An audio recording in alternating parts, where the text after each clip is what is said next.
Ok, bienvenue à tous dans ce nouvel épisode du Kiritsu Podcast. Déjà, joyeux Noël, puisque ce sera passé une fois que ce sera publié. Noyeux Joël. Ouais, oh là là, putain, ça commence. Bon, première question, est-ce que si tu reçois des trucs, est-ce que tu es matrixé si à Noël on t'offre des trucs de FA déjà? Si tes cadeaux de Noël c'est de la FA, est-ce que tu es matrixé? Euh, Oui. Oui? Est-ce que tu as reçu des trucs de FA, toi? Je sais pas, j'ai reçu des chocolats. Je sais pas si ça compte. C'est l'intra de certains. Aujourd'hui, on va faire un petit épisode du coup sur devenir musclé, puisque normalement on devait faire un épisode avec Monsieur Thomas, qui n'est pas disponible apparemment, sur un petit Mais, peu mais comme c'était un sujet qui ne le concerne pas, sur pourquoi enfin, l'impact du poids de corps en force athlétique, et du tout à coup ce fait. sera pour le prochain podcast. Donc là, on va déjà voir un peu déjà comment faire augmenter son poids de corps. Le poids de corps qui nous intéresse, c'est un peu la masse musculaire principalement. Donc on va voir comment devenir musclé. On va déjà commencer, je pense, par parler plutôt d'entraînement parce que, a priori, si tu t'entraînes pas, il va pas se passer grand-chose. Donc, vu que toi, tu es un grand coach aussi de bodybuilding, tu vas pouvoir nous aiguiller sur comment construire un entraînement de go muscu, quoi. Alors, un petit peu de TRT, Dianabol. Non, Est-ce que, Euh, bah, en vrai, on va peut-être pas forcément orienter le truc bodybuilding, tu vois, mais juste au niveau, de toute manière, ça se rejoint un petit peu l'IFA et le body, tu vois, c'est quoi un petit peu euh, déjà le truc le plus important selon toi pour devenir musclé, en tout cas quand on parle de la séance en elle-même. on va s'entraîner déjà Ouais, et aller à l'échec. ouais. Avant toute chose, peu importe ce que tu fais, c'est d'aller à l'échec. Alors, en vrai, c'est oui et non. Ça va dépendre de ton niveau déjà. Mm. Je veux dire, si tu es débutant, tu pourras faire des séries RIR 20, tu auras quand même une prise de muscle. Ouais. Donc ça va dépendre de ça, ça va dépendre du volume d'entraînement général que tu as. C'est sûr que si tu privilégies un volume d'entraînement assez élevé, bah, tu vas devoir réduire, compenser avec une intensité qui, elle, sera relativement basse. Quand je dis basse, c'est RIR 2 à 4, on va dire, maximum. Euh, Reste plus élevé que 99% des gens, ça alors. voilà, ça peut paraître haut, mais la plupart des gens ne vont même pas RPE6 sur leurs accessoires, donc je pense qu'ils seront concernés par la chose. Euh, donc déjà ça, mais à mon sens, le plus important, ça reste intensité, s'entraîner, intensité, volume d'entraînement, optimisation générale et choix d'exercice, optimisation. Ouais. Comment tu as tendance à choisir justement un petit peu les exercices? Bah, C'est quoi?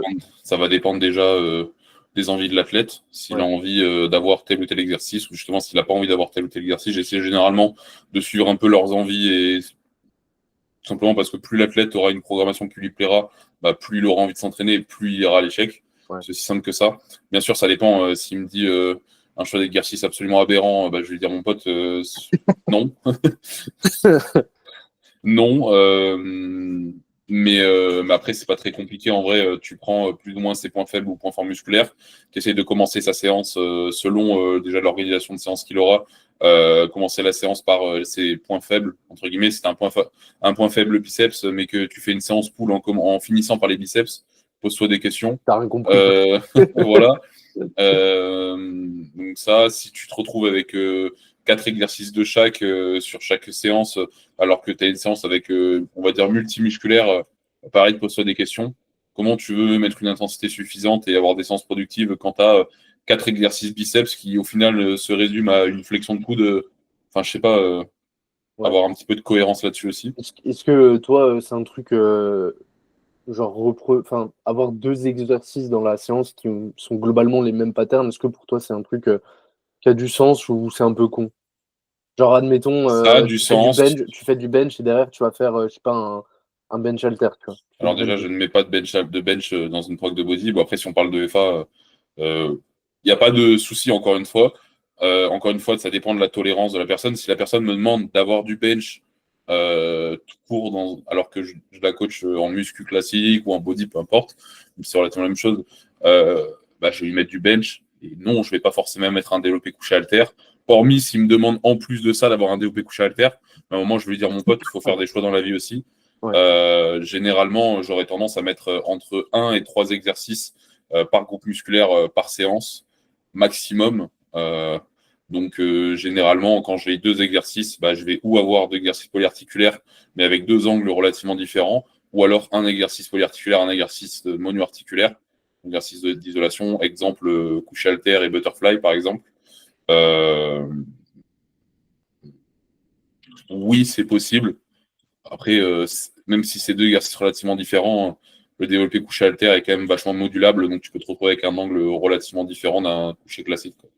Est-ce que toi, du coup, tu parlais d'angle et tout, c'est un truc, admettons, je vois, enfin, c'est vrai que les grands dorsaux, c'est un peu un muscle particulier, mais est-ce que toi, c'est quelque chose sur lequel tu prêtes attention, tu vois, de te dire, bon, vas-y, il a déjà un tirage pour les dorsaux, on va dire vertical plutôt, et Oui. plutôt privilégier un exo maintenant. Bon, après, c'est un peu, on va pas dire que c'est un peu de la branlette aussi, Ouais, c'est ce dans que un j'allais dire. sens. Moi, IMO, Si faut le mec commencer à a, avoir un bon niveau, tu vois, pour. oui et non, mais dans un sens, je veux dire, je préfère quand je récupère un débutant ou un mec qui a 1 an, 2 ans de muscu, généralement, je vais partir sur tirage vertical classique, tirage horizontal. Le problème, c'est que c'est des appellations euh, qui sont Bah, tu très peux tout faire, hein, généralistes. ouais. Tu peux tout faire avec Voilà, un. je peux faire un tirage vertical de 20 façons différentes et l'impact musculaire sera 20. Il y aura une infinité de possibilités de recrutement. Donc, généralement, quand l'athlète commence déjà sur la FA ou même sur du body, j'ai déjà lui dire, écoute, apprends déjà à aller à l'échec, apprends à faire des séances productives, Mm. et une fois que ce sera fait, on passera sur potentiellement de l'optimisation de patterns de mouvement. Une fois que c'est fait, je donne l'exemple de Justine, que je coach en FA. Ça fait 1 an plus que je la coach, 13 mois, 14 mois, je pense. Ces 9 premiers mois de coaching, elle était relativement débutante en muscu, elle avait du tirage vertical, tirage horizontal. Là, j'ai commencé à lui intégrer donc différentes variations de tirage pour justement, en fonction de la masse musculaire qu'elle avait construite, parce qu'elle se défonce bien à l'entraînement, donc forcément, elle progresse très vite. Mais j'ai varié un petit peu les mouvements de tirage, quoi, par exemple. Ok, ok, je vois. Est-ce que toi, le tempo, moi je suis assez fan de ça, des tempos sur les exercices accessoires, ou même en muscu tout court. Est-ce que pour toi c'est un truc qui est intéressant ou pas? Oui et non, je trouve qu'on a tendance des fois à surcompliquer la chose. Mais à la fois, je trouve que c'est intéressant. Un tempo excentrique, oui.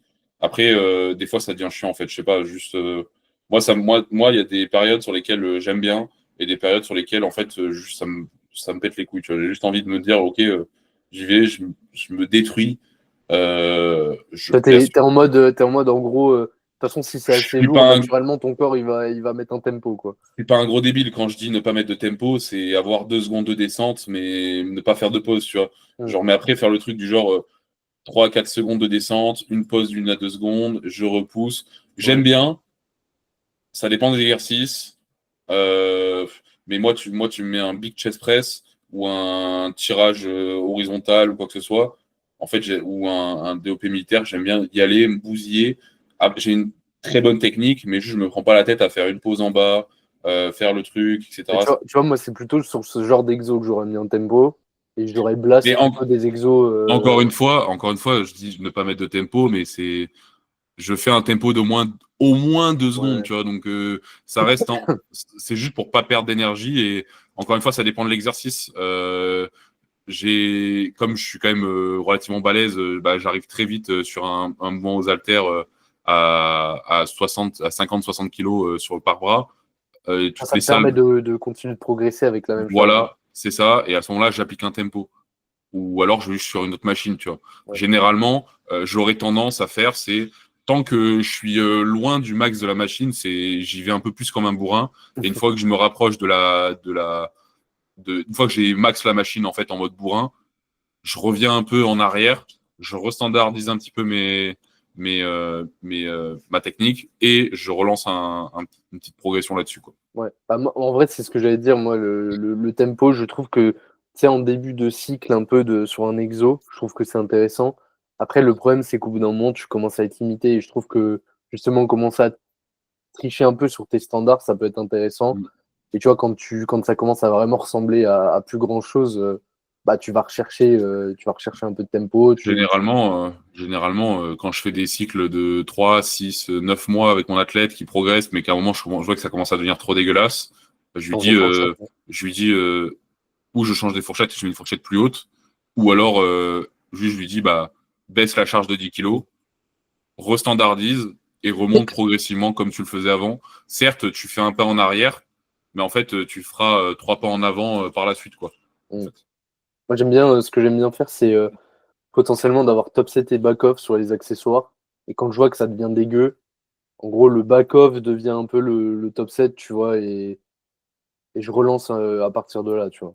Je Ouais. sais pas si ça fait sens, mais voilà. Ouais. Mais moi, mon FA, c'est rare que je mette quand même en purement d'accessoires des top sets et des back-off, hormis sur des gros exercices style OHP, ce genre de choses.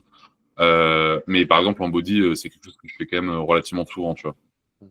Ouais, ça, bah, de toute Pour des façon, athlètes qui ont une tolérance assez basse, ou à qui, partir ou du qui a- moment où le gars va bien à RIR0, tu vois, que le gars vraiment, tu sais que si tu le mets à RIR0, il serait RIR0, je trouve que c'est intéressant, ne serait-ce que pour gérer l'intensité de la séance, tu vois. Genre avoir ouais.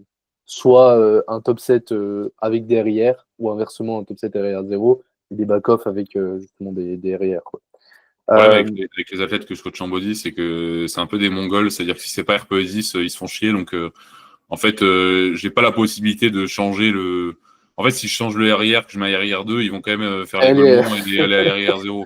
Donc en fait, ce que je fais, c'est que quand je dois faire un deload ou quoi que ce soit, c'est que je drop d'une série sur chaque mouvement. Enfin, je drop entre une et trois séries par groupe musculaire, ou j'augmente le range en fait de répétition. Mais en fait, des fois, je mets RIR3, je vois la séance RIR0, je fais bon. Est-ce que pour le RR0, justement, c'est quoi que. Est-ce que tu mets en place des trucs particuliers avec les athlètes pour leur apprendre ou juste tu leur dis, bah frère, il t'en reste 10, fais plus, tu vois? Bon, assez compliqué. En vrai, généralement, je commence en les disant, bah, Pas plus, plus, quoi. je leur impose, je dis, semaine d'après, tu mets tant de kilos, parce que avec le fichier de suivi, je sais exactement combien ils ont mis, combien ils ont fait de reps, etc. Ils le remplissent. Et de toute façon, je le vois dire, bah, les athlètes en body, ils ont que ça à faire, donc Oui, oui. s'ils le font pas, c'est leur problème. Mais qu'est-ce que je veux dire? Mais en fait, je sais très bien, c'est si j'ai le même nombre de répétitions sur la série, je dis, mon pote, Surtout les doigts. charge. Voilà, surtout les toits, charge tant. Et généralement, pas bizarrement, ils arrivent à charger 20 kilos de plus et au final, ça passe aussi bien. Les fourchettes de rep, on en a beaucoup parlé. Du coup, on va peut-être pas. Enfin, on pourra en parler un petit peu rapidement après. Mais moi, perso, je sais que pour justement apprendre le RR0, j'ai quand même tendance à mettre des fourchettes de rep un peu plus basses. Parce que je trouve que Ouais. quand tu mets 15-20 à la personne et qu'elle ne sait pas encore aller trop à l'échec, c'est souvent, ça devient vite de la branlette, quoi. Ouais. Il y a trop de facteurs limitants. En fait, trop rapidement, le mec, il va te dire ça brûle, j'arrête, en fait. Ouais, c'est ça. Ou même, bah, généralement, le mec, il va se dire, OK, je peux augmenter parce que j'ai un format de répétition plus bas. Il va augmenter un petit peu trop et justement, il va être plus rapidement à Ouais. l'échec. Alors que si tu lui mets un 8-15 reps ou un 10-20 reps, Il le a mec, il trop de va se marge. sous-estimer énormément et il va être, comme tu dis, trop limité par la congestion, en fait. Ouais, ouais, ouais. Après, au final, comme dit, en fait, chez un débutant, de toute manière, si tu lui dis de traquer et d'augmenter, il y a un moment où il va prendre justement ce mur de l'échec, entre guillemets. Et puis, comme dit, au final, quand tu Bah, commences, même RR20, de toute façon, tu progresses. Donc, toi, tu as eu le bon truc aussi avec Anaïs qui commençait la muscu tout court. Tu lui as dit, bah, te prends pas trop la tête avec le arrière zéro. Tu mets telle charge, chaque semaine, tu augmentes 2,5 et il y a un moment où tu à un arriveras à moment, tu vas l'échec, en prendre un fait. mur dans tous les cas. Donc, Voilà.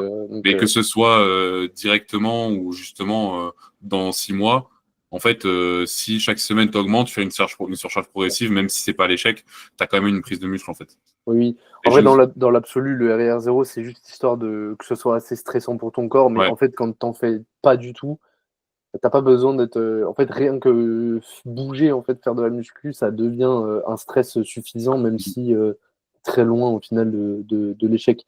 Il y a un truc, je sais qu'on en a discuté souvent en privé. Tu sais, souvent sur les réseaux, on voit l'extrait de Lucas Gouis qui dit mon pote, tu fais 12 séries de PEC en janvier, t'en fais 12 en décembre et tu t'étonnes de ne pas prendre de PEC. Je sais que toi, t'es pas trop fan de. Enfin, tu comprends pas trop le. Enfin, c'est pas que tu comprends pas, tu vois où il veut en venir, mais euh, pour toi, le volume d'entraînement en Bah, body il devrait avoir tendance à bouger particulièrement. Moi, j'aurais plutôt tendance à dire qu'au final, le volume d'entraînement en body, il va plutôt avoir tendance à, en tout cas dans ma conception des choses, à diminuer avec le temps, plutôt que d'augmenter au final. bah, Tu vois.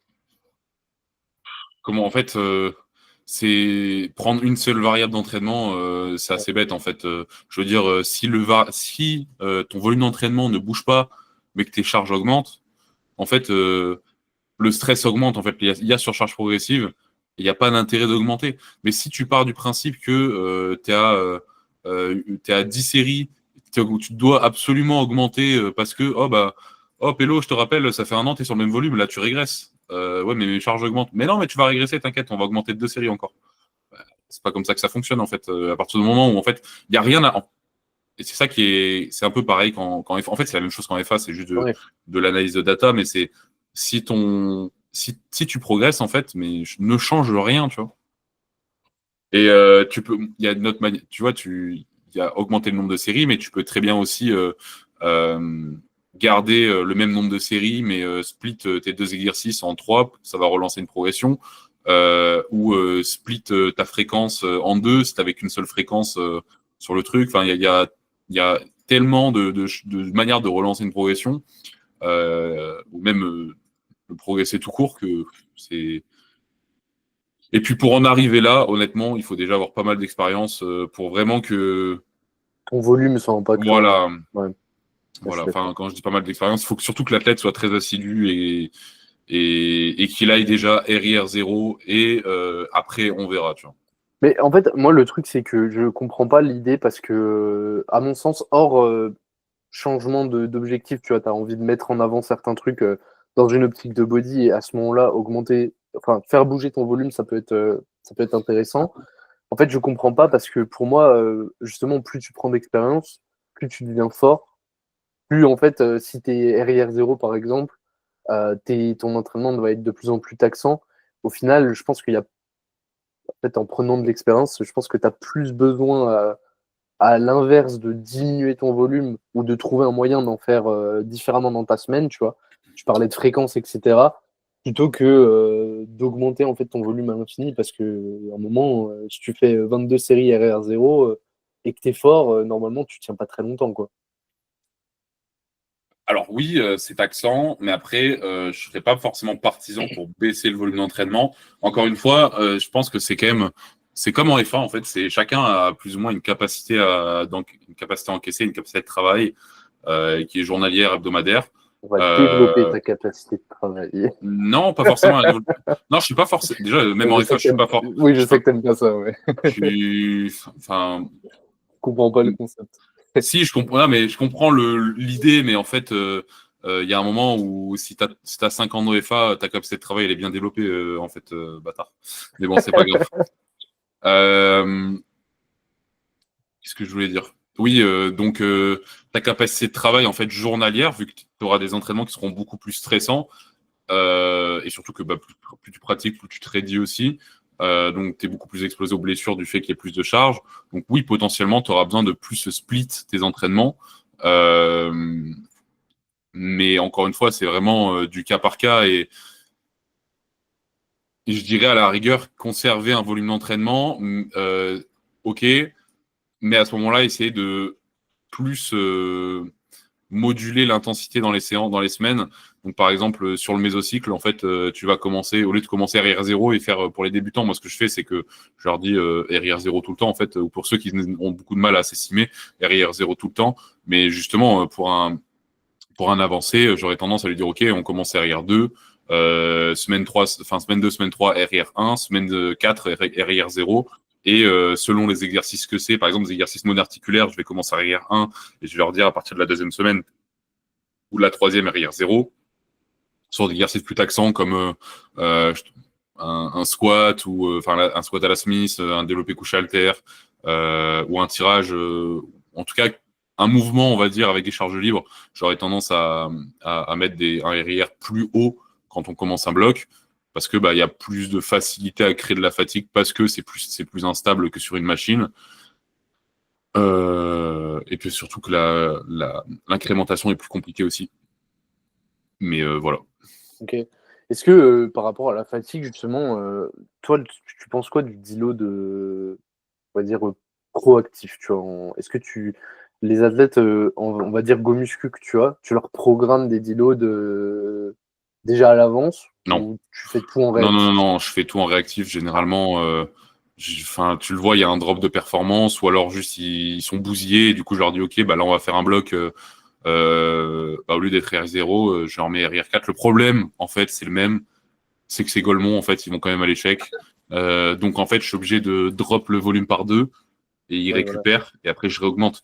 Mais en fait, c'est vraiment un peu le problème parce que les athlètes body, c'est un peu des, c'est un peu des débiles. Donc, je dis ça, mais de manière ironique, hein, bien sûr. Mais du coup, en fait, eux, ce qu'ils cherchent, c'est juste à se bousiller. Donc, en fait, Ah, ça les fait chier. déjà que je suis certain qu'il y en a un ou deux, en fait, en cachette, ils se font des drop sets. Euh, voilà. T'es bousillé, arrête de faire des drop sets, je sais pas. Je sais pas. Ça, c'est comme Tom qui je lui mets plus de volume. Je lui mets du junk volume conscient parce que il me le demande. Je lui dis ça ne sert à rien, mais il me dit il en veut quand même. Je dis OK, je te le Et mets. il en fait encore plus. Et qu'est-ce qu'il fait au bout de 3 mois? Il me dit ah non, mais en fait, je faisais des drop sets sur chacun des exercices accessoires. En plus, du volume, en fait, le mec il s'est bousillé et il s'étonne d'être fatigué, tu vois. Donc je lui dis bah écoute. Du coup, j'ai été obligé de lui programmer des drop sets pour qu'il fasse moins le débile, quoi. Alors que je trouve que c'est une aberration, quoi. T'es pas Enfin trop bref, fan, ça? non. Technique d'intensification en règle générale. Il y en a pour toi qui ont des. Le Qui rest ont. pause, Ouais, ouais, voilà, le rest pause, le superset pour les manques de temps, même si je suis pas fan. Mais avec des groupes musculaires qui sont drastiquement opposés. Un biceps, triceps, je trouve qu'il y a trop de. Enfin, je sais pas, je suis pas fan en fait. J'aime bien que l'entraînement Déjà, un reste. superset, c'est quoi? Genre un OHP avec un leg extension, là? Parce que du coup, si tu fais pas agoniste-antagoniste, ça Non, ressemble mais oui, beaucoup. antagoniste. Non, mais oui, non, mais j'ai exagéré la truc, mais je. Tu le En ferais pas fait, le sur problème des. avec les supersets, c'est que la plupart, en fait, ils vont faire biceps, triceps, ils vont pas prendre de repos entre les deux. Sauf que, en fait, c'est juste un superset. Les gens, ils font ça comme des golemons. Et même, ça engendre beaucoup plus de fatigue que nécessaire. Sur le deuxième exercice, il est toujours drastiquement moins intense parce que les mecs sont bousillés. En fait, je pourrais donner. Bah tiens, on va analyser les techniques d'intensification, Nathan. Allez, Vas-y, donne-moi ton avis sur le drop set. inutile. Pour moi, Pourquoi? ça crée. Non, mais en fait, le truc, c'est que. En fait, certes, tu augmentes potentiellement ton temps sous tension proche de l'échec, entre guillemets, ton nombre de répétitions proche de l'échec. Mais pour moi, en fait, tu drops tellement l'intensité brute de la charge que ça en devient. En fait, tu crées juste trop de fatigue par rapport aux Oui, bénéfices en que fait, ça. Parce qu'en fait, tu finis ton drop set au curl biceps avec des haltères de 2 kilos à l'échec, il ne se passe plus rien, tu vois. Ça fait en fait, longtemps qu'il ne se passe plus rien, tu vois. et la semaine d'après, tu reviens, tu te dis, oh putain, pourquoi j'ai encore courbaturé? Oh, pourquoi j'ai encore ça? Et même par rapport à ça, je trouve que le tracking d'un drop set est trop Ouais. compliqué. À la limite, un drop set, si vraiment En fait, je dirais, genre, fais-le sur la dernière série pour te faire kiffer et tu le comptes pas, tu vois. Mais Ça dépend de la répartition des entraînements de la personne, en fait. Je veux dire, Vraiment, vraiment, pour le coup, je trouve qu'en termes de technique d'intensification, c'est probablement la pire, quoi. Enfin, je trouve qu'elle a aucun intérêt, en fait. le bicep. Pour moi, il y a pire, c'est le bicep, tu vois. Ouais, Faire je sais pas. Fais déjà, deux fais groupes. déjà un exo correctement, s'il te plaît. Voilà. Tu vas arriver sur le En fait, deuxième, ouais, c'est ça. C'est soit tu fais le premier comme de la merde et en fait, c'est ton deuxième exo qui est intéressant, soit tu te bousilles sur le premier et ton deuxième drop exo, il load. se passe plus rien, en fait. Tu te retrouves à Ouais. faire. Non, je suis pas. Toi, t'es drop set, du coup, pareil, un peu de la merde, Ouais. quoi. Ouais, il n'y en a pas beaucoup qui sont réellement intéressants, je trouve. Le superset, c'est bien, mais purement pour le gain de temps, en fait. Ça dépend du Pour temps moi, qu'elle a. vraiment, la seule technique d'intensification qui est vraiment, vraiment, vraiment, je trouve, hyper intéressante, c'est le rest pause. Ouais. Bon, le rest pause, pour ceux qui savent pas, c'est juste tes mid-set, en fait, les articulations lock, et en fait, t'attends pendant 5-10 secondes, et tu repars. Voilà, ouais. Tu vas gratter, gratter 3. Comment tu aurais tendance à traquer ça? Est-ce que Je le traque pas. tout ce que tu fais après ton rest pause, tu le comptes pas? Si. Pour moi, ça compte comme. Tu le comptes. Ouais. Ok. Comment tu veux le traquer? Juste la Bah, personne, tu je dis, vois, moi, quand j'étais elle coaché par repose Denis, pas la charge, donc bah, ça. quand j'étais coaché par Denis, en gros, mon respo, je le traquais comme euh, je suis arrivé à combien de Plus reps avant mon 6 plus respo. 3, par Ouais, exemple. voilà, je fais 6 plus 3, tu vois, c'est comme ça que je vais le traquer. Et ce que je faisais, Ouais. en gros, ce que je trouvais intéressant, c'est que je commençais entre guillemets un bloc, j'avais pas de respose, puis on en intégrait un, puis deux, quand tu vois, ça commençait à être des séries Ouais, de. mais en fait, IMO, c'est rajouter des données en plus pour pas grand-chose, en fait. Encore une fois, tu rajoutes. En fait, ça te fait 10 lots dans le début de bloc, parce que forcément, t'as pas de respose, donc tu as un volume d'entraînement et une intensité moins élevée. Ouais. Mais à la fois, en fait, juste pourquoi ne pas démarrer directement comme ça, et c'est sûr que si tu as un RIR2, bah, tu vas pas faire de respose, on s'en fout, tu vois. Ouais, non, en vrai, ça marche que après, pour le coup. Mais À l'époque, en tout cas, je crois que maintenant, il a un peu changé de truc, mais à l'époque, en tout cas, c'était RR0 partout. Je pense aussi que c'est parce que j'étais une merguez, tu vois, à l'époque. J'étais ni musclé, ni RR0. Donc, c'est clair qu'ils me mettaient des RR0 partout, parce que dans tous les cas. Après, pour le coup, le respo, je trouve ça intéressant pour justement apprendre un peu à l'échec. ouais, mais en fait, généralement, en fait, les athlètes le font même de manière inconsciente. Donc, Oui. Ouais. traquer, ok, mais même l'athlète, en fait, des fois, ça va même pas se dire, va même pas avoir l'afflux sanguin dans le cerveau pour réfléchir à est-ce que je vais faire un respo. Donc, Ouais, ouais. Est-ce que. Attends, il y a quoi d'autre comme technique d'intensification? Euh, on a fait enfin le bref, tour. peu importe, en fait, juste et une Pousse, ouais, programmation c'est quoi. cohérente, pousse, et après, La dernière fois, putain, j'ai vu un réel, un mec qui parlait de. Lui, il programmait de l'ISO sur les tempos, justement, pour varier les modes de contraction. Et donc, c'est ça, IMO, ils aillent se faire enculer les mecs qui sortent de prépa physique et qui te sortent des trucs ah ouf. genre un petit. En body pur? Ouais, un petit 2 secondes de pause, là, une petite ISO concentrique à la fin de ton mouvement et une petite ISO excentrique, tu vois. Allez, le mec a vu ça dans ses cours de STAPS qui datent de l'an 80, là. Il réplique. Après, c'est vrai qu'il semblerait que l'ISO, c'est des. Oui, bah, Ça je a sais quand pas, même. je sais pas, juste faire un ISO, fais un mouvement en ISO, en fait, si tu veux rajouter de l'ISO, mais. Enfin, au final, tu vas faire ça, tu vas te retrouver avec 3 reps effectives. Parce que en fait, si tu veux faire une série correcte, tu vas devoir drop load la charge de zinzin, ce qui fait que, si tu veux répliquer ce format-là, ce qui fait que tu vas te retrouver avec les 5 premières reps qui vont être avec une intensité qui sera négative, et les 2 Et dernières après, reps qui seront. tu vas prendre une clim, Voilà, en c'est fait. ça. Donc, en fait, intérêt, zéro. Ou alors, fais des séries de 2, quoi. Mais, Ouais. en fait, je sais pas, fais un entraînement simple, en fait. Pourquoi ça, en fait, c'est un peu comme les influenceurs qui font Programme. voilà, qui font des programmes avec des exercices sortis du trou du cul de je sais pas qui, juste pour faire un truc qui est fun à regarder, mais qu'au final, avec une mise en place qui est nulle à chier, avec une intensité que tu peux même pas faire une surcharge progressive correcte sur le mouvement. Et c'est juste là, en fait, pour faire parler, juste parce que c'est un exercice un peu différent. En fait, je sais pas, genre, pourquoi vouloir changer des trucs qui sont basiques et qui marchent très bien, en fait, juste. C'est quand même Tu vois qui c'est Ben Yens? bien ça. Ouais. Tu trouves que c'est un bricoleur, ça, ou pas, par exemple? Pas forcément, il y a pas mal de trucs à retirer de ça. Après, encore une fois, je pense que c'est des trucs qui marchent bien pour. C'est pas pour du débutant, en fait. Ouais, ouais. Faut que tu aies une très bonne proprioception générale. Et encore une fois, c'est de l'optimisation de mouvement Parce que tu vois, tout je simple, en checkais fait. un peu, il a une Pardon. bibliothèque Mm. d'exercices. Frère, putain, mais le mec, il a une imagination. Enfin, c'est pas, il a pas inventé les exos, mais mec, il a genre mais 1 milliard d'exos pour chaque muscle, quoi. C'est Ouais. assez impressionnant, tu vois, genre, putain, Mais en fait, le problème, c'est qu'il faut, la plupart de ces exos-là, il faut des machines spéciales. Par exemple, lui, il s'entraîne beaucoup avec le Fitness Trainer Prime, je crois. Mais en fait, tu fais ça avec une poulie classique, tu vas galérer à te mettre en place. Surtout dans une salle blindée, en fait, il faudrait ta propre salle avec ton propre matos. Enfin, fais pas ça de chez toi, tu vois, genre. ouais. Au final, de toute façon, En fait, c'est pas du bricolage parce que ça a du sens, mais à la fois, enfin, ça correspond peut-être à 2% de la population, tu vois. Donc, ouais.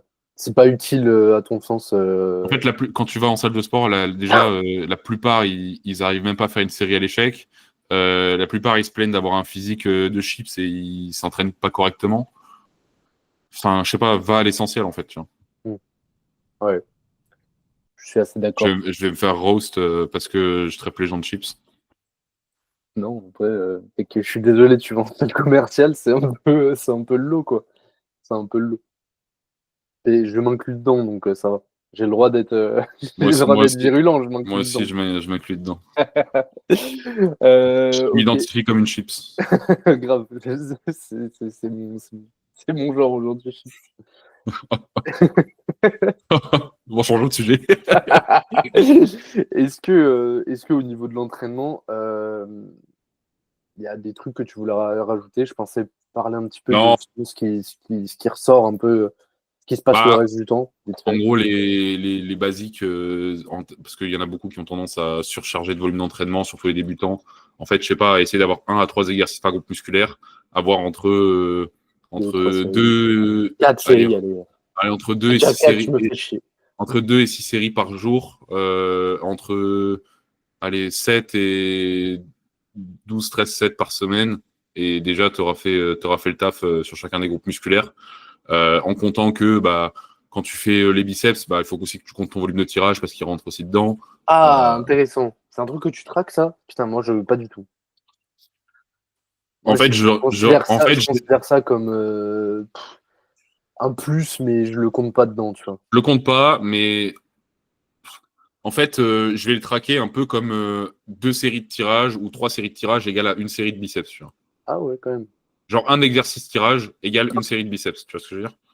Ok, c'est En intéressant. gros, simple. Moi, juste, enfin, je prends en compte que Voilà, il y a un forcément, ça va impact. rendre, ouais, Mais généralement, c'est pour ça que j'ai des athlètes qui se retrouvent avec un peu moins de séries de biceps que la normale si tu comptes purement que les séries de biceps. ok, ok. Genre, si le mec se retrouve avec 5 séries de biceps hebdo et qui me dit pourquoi je suis en dehors des normes, j'ai dit que parce que tu as T'as déjà 9 13 séries tirages, de. en fait. Ouais. T'as 9 séries de tirage dans la semaine, donc ça te fait 3 séries de biceps en plus, tu tombes à 8, t'es dans le clou, tu vois. Ouais. Mais Sachant après, que, je veux dire, encore une fois, le mec progresse, voilà, tant que. on s'en fout en fait. Je veux dire, c'est. Et vu que, attends, c'est une question qui me vient. Vu que, Wesh. tu sais, en FA, tu t'aimes bien un peu prendre en compte, et tu as raison, les interférences et tu vois la place des jours dans la semaine. Est-ce qu'en body, c'est un truc, parce que tu vois, moi par exemple, je sais que Alors, j'ai déjà eu la discussion. ce que j'explique à je préchote la question, ce que j'explique à Ouais, mes athlètes, c'est que je dis la programmation en FA, c'est pas beaucoup plus compliqué, mais quand j'ai un athlète en FA, je lui dis, tu passes du body à faire de la FA, pour ceux qui passent d'un extrême à l'autre. Je lui dis, en body, l'impact des jours, on va dire la proximité des jours, aura de l'importance que s'il y a une interférence entre les deux, pas s'ils sont trop loin, tu vois, on s'en branle que ce soit trop loin. À l'inverse, en FA, il faut trouver ce juste milieu entre trop loin, trop proche pour limiter les entraînements, mais pas augmenter la fatigue. Je leur dis, en FA, si ta séance, tu dois la décaler de 2 jours parce que tu as un empêchement, on s'en fout. En body, si tu dois la décaler de 2 jours, on s'en fout. En FA, 2 jours de décalage, ça fait une div de malade, tu vois. C'est la seule chose que je veux dire. Je dis donc, en FA, il faut être beaucoup plus assidus au niveau de l'organisation de tes séances dans la semaine qu'en body. En body, le mec, généralement, pour la plupart, ils auront un microcycle de 7 jours. Euh, donc, en fait, c'est une fois par semaine, tu vois. Ils vont avoir généralement, la plupart, ils ont une fréquence ou une fréquence et demie avec un jour upper en plus ou quoi. Ou 2 jours sur le truc, mais généralement, il y aura 3 jours entre chaque fréquence, quoi. Parce que tu vois, moi j'ai déjà eu la discussion avec certains qui me disaient, genre, là pour le coup, qui font de l'AFA, mais du coup, nous, on programme aussi de la muscu pour les forces athlétistes, et qui me disaient, genre, ouais, en fait, je fais des tirages, je fais 3 tirages dans ma semaine sur 3 jours différents, est-ce Ah que non, c'est au petit ou quoi, tu vois? Je disais, ben, en vrai, ça on va va pas le normalement. faire sur un jour, tu vois, genre. Ah, ok, donc toi, tu serais plutôt partant de faire genre un peu genre push-pull, des séances en accessoires regroupées, de Je pas fais pas forcément. Alors, non mais pas forcément push-pull, mais tu vois ce que je veux dire, genre je réfléchis pas forcément comme ça. En fait, je me dis, j'ai ça à caler, je le cale là parce que ça me semble le plus opti par rapport à la pratique des 3 mouvements. Et derrière, je me dis, je veux caler tant de volume sur les tirages. Je vais le caler de manière opti, c'est-à-dire, généralement, je vais faire jour 1, jour 3 ou je vais pas faire jour 1, jour 2, jour 3, jour 4, un tirage partout, tu vois. En fait, si le mec se bousille correctement, généralement, il va arriver jour 2, il va avoir un drop de 20 kilos parce qu'il n'arrivera pas, il sera trop courbaturé, tu vois ce que je veux dire? ouais, ok. Bah, tu vois, moi je suis là en mode si t'enchaînes 2 séances et que je sais pas, genre ta séance 1, t'avais je sais pas, un tirage plutôt pour les dorsaux, que le lendemain tu fais un tirage mais plutôt Oui, non, mais oui. un Mais test sur tes tu vois, pourquoi pas le ouais, faire dans la même séance? oui, tu peux, juste Moi, je pour préfère, varier. moi, je préfère condenser, tu vois. Ok, moi, ouais. Moi, en vrai, pour rajouter un peu de fréquence, tu vois, pour éviter d'avoir genre tous tes tirages le même jour et après t'en as plus pendant une semaine, tu vois. C'est pas dramatique. C'est pas dramatique, mais moi j'aime Généralement, bien. je dépasserai pas 2 tirages par jour, tu vois. Bah ouais, c'est ça, c'est le truc, c'est qu'au bout d'un moment, du coup, après, t'es. Oui, mais à ce moment-là, je fais 2 jours, Ouais, 2 jours, oui, comme ce que j'ai par exemple, où j'ai 2 tirages par jour, mais seulement sur 2 jours de la semaine, quoi. Hmm, Ouais, ok. voilà. Non, mais écoute, t'as le droit, hein. Prochaine question, s'il vous plaît. Bah écoute, moi je voulais un petit peu aborder, on va dire, tout ce qui englobe en dehors de l'entraînement, tu vois. Euh, selon Mange d'or, allez, fin du podcast. Ouais, bah ouais, en fait c'est ça. C'est Ah, c'est la même chose qu'en FA, je veux dire, ouais. c'est pour les pratiquants de muscu classiques, pour ceux qui sont vraiment, peu importe en fait, juste, enfin, je sais pas, essayer de manger correctement, suffisamment, dormir suffisamment, boire suffisamment. Quand tu fais du body, c'est un peu plus compliqué, à la fois sans l'être. C'est juste que bah, il faut être beaucoup plus précis sur l'apport calorique et faire les choses un peu plus cyclées, on va dire, mais c'est tout. Je, Cyclé par rapport à la diète? Quand par exemple je vais faire un déficit, je vais essayer de pas déficit tout le poids d'un coup, tu vois. Surtout quand je démarre avec quelqu'un qui a un gros surpoids, tu vois. Genre toi, si tu devais te faire une diète, quoi. Voilà, genre si tu dois descendre de 130 à 105 kilos, tu vois, tu peux pas te dire fais 25 kilos d'un coup, tu vois. Je vais lui dire, ok, on essaie de cut 5 à 10 kilos, on voit où ça mène, on remonte, on fait une reverse, on essaie de pas, on s'arrête quand on voit qu'on reprend un petit peu trop de poids, on refait un déficit, etc., etc., Ah, tu etc. n'aurais pas tendance à cut tout d'un coup, en gros, genre. Non, non, parce que généralement, en fait, tu te retrouves à descendre sur des totaux caloriques qui sont beaucoup trop bas, en fait. Et Ou je suis alors devoir pas faire fan. 20 000 pas Et par surtout, jour, quoi. voilà, surtout pour les femmes, tu vois. Genre, c'est déjà qu'elles démarrent bas. Et généralement, les mecs qui sont en surpoids ou obèses, ils sont déjà aussi avec des totaux caloriques qui sont très bas. En tout cas, j'en récupère qui sont très bas. Oui, il y en a forcément, ils sont très hauts, mais je veux dire, la plupart, ils ont des deltas C'est que entre leur poids de corps et leur. un peu rien à voir avec le body, mais je trouve que c'est intéressant parce que justement, genre, quand j'avais vu ça en cours, j'avais été assez sur le cul. Au niveau épidémiologique, tu vois, sur la nutrition de nos jours, en réalité, bon, l'obésité, c'est un peu la maladie du siècle et il y a de plus en plus d'obèses, alors qu'en réalité, la majeure partie de cette population, justement, est en sous-nutrition. Mm. Que, Oui, mais c'est c'est pas. En fait, ils sont en sous-nutrition parce que pendant un moment de leur vie, en fait, ils ont eu un apport calorique qui était généralement trop élevé, tu vois. Et bah, le problème, c'est que derrière, ça reste, tu vois, genre, c'est une fois. une- une fois que c'est là, ça reste. Non, mais en fait, une fois que tu as été dans une situation d'obésité ou de surpoids assez poussé, bah, c'est c'est là, tu vois, genre. Ouais. Mais en tout cas, c'est super intéressant. Ça intéresse des gens. Faut aller un peu consulter les travaux de Denis Richer. C'est assez intéressant comme truc. Enfin, voilà. Petit point épidémio.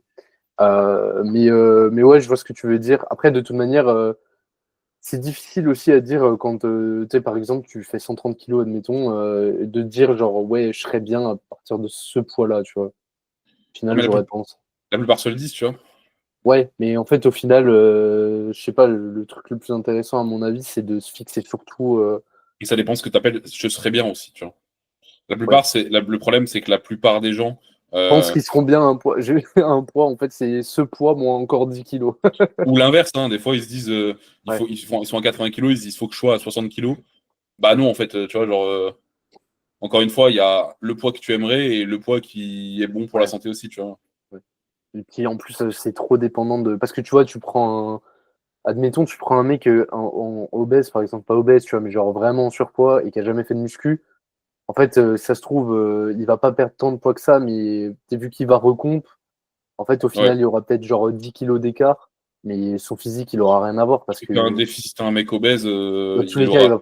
il va prendre de la masse musculaire. C'est ça, en fait, le déficit sera pas réellement un déficit, en fait. Il aura tellement d'énergie stockée que Elle, la prise de muscle, tu peux apprendre de muscle en déficit, j'en parle dans mon livre. ça dépend ce que tu appelles un déficit. Ça dépend ce Bah, que tu appelles un déficit. un léger déficit, tu vois. Genre, t'as 200 cales de déficit, Oui, non, mais ça, oui. t'inquiète que mon pote, tu vas prendre du muscle. J'appelle ça plus une recompo que réellement Ouais. un déficit. Moi, quand je te parle de déficit, c'est déficit de 300 à 1000 calories, tu vois. Est-ce que, attends, question hyper intéressante, est-ce que, par Bon. exemple, si tu vas faire. Ok, d'accord. J'avoue, je m'attribue une question intéressante, mais est-ce que, moi, en tout cas, ça m'intéresse. Est-ce que toi, par exemple, genre, si t'as un mec qui te demande de perdre du poids, et que est-ce que tu comptes tu calcules son déficit à partir de ce que tu dois perdre par exemple pour perdre 1 kilo de gras ou tu vas Non. dire juste tu mets 200 et ensuite tu incrémentes en fonction de ce que tu observes. Si à la théorie, c'est comme se dire, OK, je sais pas, j'ai pas d'exemple, mais en fait, Oui, genre si 1 kilo de on n'est lipides pas ça sur, on n'est représente pas, tant et tant de calories sur on une est, semaine, si tu veux perdre 1 kilo, il faut tant et tant de lipides. on n'est pas sur un problème de maths en fait. Donc, je veux dire, on n'est pas au baccalauréat, tu vois. Donc, à un moment, bah, en fait, tu t'adaptes à la personne. Range ton produit en croix, mon grand, en fait. Voilà. Non, non, je lui dire, bah écoute, on va démarrer, on va déjà Démarre, ouais. essayer, je vais commencer par essayer de trouver la maintenance avant même de commencer un déficit. Une fois que j'ai trouvé la maintenance exacte, en tout cas l'intervalle de maintenance, parce que ça c'est un truc aussi, les gens ils ont tendance à penser que la maintenance c'est juste une valeur X alors que c'est Ça bouge tout le temps. une valeur X plus 300 et moins 300, tu vois. Ouais. Genre, moi je sais que je suis en maintenance entre 2007 et 3006, tu vois. Donc, Et plus t'es lourd, entre guillemets, plus la maintenance, elle est large, quoi, en termes de. c'est ça, c'est ça. Et du coup, en fait, j'ai déjà essayé de trouver la maintenance, plus ou moins. Et après, bah, je vais dire, OK, bah, on va commencer à déficit moins. Ça dépend pour les femmes, je vais généralement commencer avec un déficit moins 50, voire des fois moins 100. Parce que 50 pour une femme, bah, ça commence déjà à être balèze, tu vois. En tout cas, sur un apport entre 1500 et 2000 calories, ça commence à être costaud. Et pour un homme, généralement, à partir de moins 100, moins 200, tu vois. C'est pour ça que tu. Enfin, moi, je garde quand même toujours un peu une notion de pourcentage aussi par rapport au déficit, parce que Bah oui, mais 200 cales sur 5000 cales de taux de faut être, maintenance et 200 cales sur 2000 cales, ça n'a rien à voir. faut être, faut être un gros débile pour ne pas le prendre en compte, tu vois. Ouais, mec, AK, AK beaucoup trop de coachs en France. Enfin, je veux dire, mais tu sais, mais c'est ça, mais c'est tu sais, quand je vois des mecs qui disent, OK, bah, on va baisser de 500 cales, et tu vois, la meuf, elle est Ouais, déjà elle est à 1800, je suis en mode, mais bah oui, elle va y avoir des résultats, mais en fait, je sais pas, la meuf, elle va passer de se buter à la salle à mourir, en fait, sur le banc de muscu, en fait, tu vois, donc, euh, je sais pas. est-ce que tu crois au mode survie, toi, du métabolisme? C'est en mode, quand tu descends trop, au bout d'un moment, tu perds plus de poids. Parce que ton métabolisme, il se met en mode survie, tu sais. Je pense qu'il y a un moment où ton corps, il se dit, bah, mon pote, il y a un problème, tu vois. Ouais. Après, est-ce qu'il y a réellement un mode survie? Oui et non. En vrai, je suis pas spécialisé dans le truc, tu vois, donc je ne prononcerai pas. Mais oui, il y a des moments où, tu vois, où tu es tellement en déficit. Je connais des gens, ils sont à 800 calories par jour, ils perdent pas de poids, tu vois. Ouais, mais frère. Oui, non, mais je suis d'accord, mais comment tu t'es retrouvé à 800 cales, en fait? Average Daron de 35 ans. Non, mais je suis d'accord, mais du coup, c'est pas une question de mode survie, là. C'est juste que, frère, à 800 cales, ton Ouais, système hormonal, il va te faire enculer, en fait. bah oui, mais c'est ce que j'appelle le mode survie. Oui. Non, En mais fait, moi, je te parle c'est que d'un moment, genre. hormonalement, ton corp il compense le déficit parce qu'il se dit, bah mon pote, il faut que je stocke, faut pas que je perde là, tu vois. D'ailleurs, vraiment, moi, je suis pas trop fan des. Enfin, en fait, je comprends, genre, quand t'es compétiteur et tout, que à un moment, tu cuts vachement les lipides, mais je trouve Moi, que. c'est vraiment le truc, j'essaie Moi, de cut les le moins bandeurs, possible. les bandeurs de glucides, là, qui sont en mode, genre. Franchement, les bandeurs de glucides qui font tout pour consommer le moins de lipides possible, je comprends pas. Tu sais. Mais et moi, Dès qu'il y a 1 gramme de lipides, ils sont en sueur, là. je suis tellement d'accord, mais et surtout chez les femmes, tu vois. Chez les Ah femmes, bah j'aurais ouais. tendance à d'essayer de ne jamais toucher. À la rigueur, je descends à 80% 80-70% max de l'apport en lipides, mais pas plus, quoi. De par leurs conditions de femmes, c'est déjà assez le bordel niveau hormonal. Hormonal, bah, c'est Si ça. Ouais. tu si t'en rajoutes en les foutant à 0,3 grammes de lipides. Et encore plus quand je tombe sur des femmes qui ont déjà des hypothyroïdies de l'endométriose ou des maladies auto-immunes, tu vois. Ouais. Mais voilà, enfin, en fait, ça me semble logique. En fait, je ne vois même pas pourquoi en parler, tu vois. Pardon, excuse-moi. Voilà. Est-ce que tu as encore un truc, un tip ça qui te vient sur comment devenir musclé Très bon tips. pendant Rentrer que chez tu Keiretsu. et tout. Voilà. Putain, la vision, la J'étais sûr, vision. Non, j'étais sûr. très bon tip pour prendre du muscle, manger. Ouais. Enfin, voilà. Manger, s'entraîner dur. En fait, la question est très simple. Et Manger, arrêtez de se poser manger. la question de est-ce que le push-pull leg c'est mieux que le upper lower ou que le split ou que je sais pas. Je sais pas en Oh fait. là Juste là. entraîne-toi. Ça, c'est vraiment Bientôt 2025, il y a des gens qui se posent encore la question. les questions 2014 avec Ouais, Nassim Saïli et Jean-Anche Le Musclay. putain. Voilà. Oh là là. Et arrêtez d'écouter Toxicity aussi, ce serait pas mal. Oh là là. Oh là là. La question sur les steps. Est-ce que t'avais une boîte de thon, toi? Mais après, tu vois, le problème, c'est qu'on Est-ce peut, que j'avais une boîte de thon quand on fait pas j'étais dans... fissure, en fait. On fait pas fissure, donc on peut rien dire, tu vois. On va se faire lyncher. Est-ce que 20 000 steps, c'est surcoté ou c'est sous-coté? Est-ce que pour toi, ingérer 2000 calories mais faire 40 000 steps dans ta journée, putain, c'est affolant. Même moi qui suis chômeur, non, c'est pas vrai, je suis coach Keichu. Même moi qui est tout dans le chômeur, 20 000 steps, j'y arrive pas. Putain, moi aussi, maintenant, c'est vrai que je suis Ah, c'est full-time fini. coach. Putain, c'est beau ça. Ah, ça... Est-ce qu'on peut mettre dans notre duo full time? Bon, je pense qu'il va falloir stopper ce podcast, ça part Il trop faut loin. arrêter le podcast. Il faut arrêter le podcast. Ouais. Attention, nous n'avons rien contre Toxicity. Ouais, Voilà. non, on n'a rien. On n'aime pas, mais on n'a rien, quoi. Voilà. Un jour, on fera un épisode de podcast, nos podcasts préférés, mais c'est pas pour tout de suite. Voilà. Bon, moi, j'ai rien à rajouter. Devenez musclé. Prenez un coaching chez Kaitou pour devenir musclé. Voilà. Et, Aussi, recommandez chez NutriPure putain, j'allais y avec. venir 10% sur NutriPure avec Keiretsu, KIRITSU. Ouais. Magnifique. Plutôt de la Et whey native ou de la whey isolée pour devenir musclé? alors, quelle est la différence entre de la whey alors, pour prendre du muscle ou pour sécher, il faut mieux prendre de la whey classique ou de la whey isolate? En fait, depuis, il y a 3 calories, il y a 3 calories de différence, en fait. Où est le changement, en fait?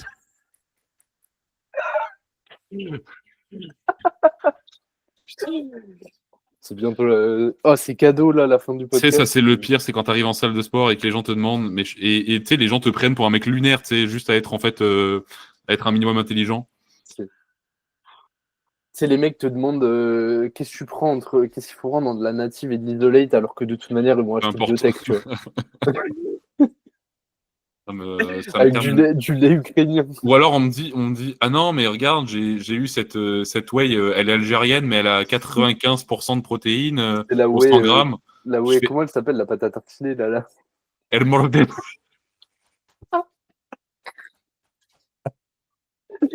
Ah putain, la Oh. whey, elle mange. Bon. Ça va finir dans le réel du podcast. Et vous voulez prendre du muscle, mangez du Hermosden. Putain. Bon, sur ce. Sur ce, contactez-nous. Bon allez bisous.